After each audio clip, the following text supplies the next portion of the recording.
میرے سرکار میری بات بنائے رکھنا، میرے سرکار میری بات بنائے رکھنا، میرے سرکار میری بات بنائے۔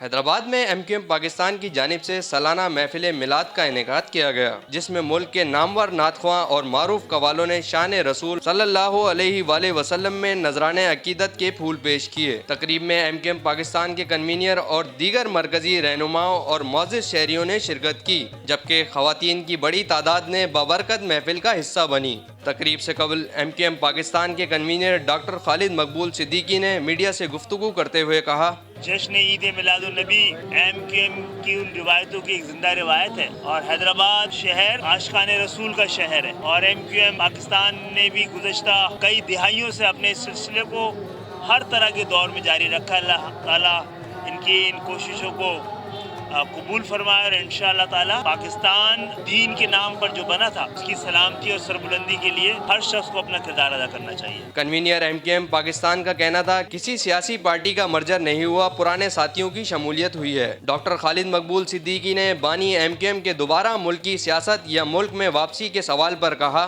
جناب عالی، یہ دیکھنا یہ ہے کہ عدالتوں کے پرانے فیصلے، موجودہ عدالت کا جو مزاج ہے، اس کے اشتراک سے جمہوریت کتنی طاقتور ہو کے واپس آتی ہے، اور ہم دعا گو ہیں کہ پاکستان میں انتخابات سے زیادہ اہم شفاف انتخابات ہونے ہیں۔ دو باتیں ہیں، ایک تو یہ مرجر نہیں ہوا ہے، یہ شمولیت ہوئی، پوری ایک جماعت نے آ کے ضم ہوا ہے، اور میں سمجھتا ہوں کہ ان میں سے جو اہم ترین لوگ ہیں وہ برسہ برس ایم کیو ایم کا حصہ رہے ہیں، وہ ایم کیو ایم کا مزاج بھی جانتے ہیں اور اس کے طریقہ کار کو بھی سے بھی واقف ہیں، اور حالات کے جبر نے بعض صورتوں میں یہ مجبور ایسے حالات پیدا کر دیے کہ ایم کیو ایم مختلف حصوں میں تقسیم ہوئی ہے۔ الحمدللہ ہمیں امید ہے کہ یہ ایک متحدہ، مضبوط اور مربوط ایم کیو ایم سندھ کے شہری علاقوں کا مقدمہ نہ صرف لڑے گی بلکہ بڑی کامیابی سے پاکستان کی جمہوریت کے استحکام کا حصہ بنے گی۔ جناب عالی، یہ مسئلہ سیاست کا نہیں، ریاست کا ہے۔ HK & Company, a hub of imported marble and granite.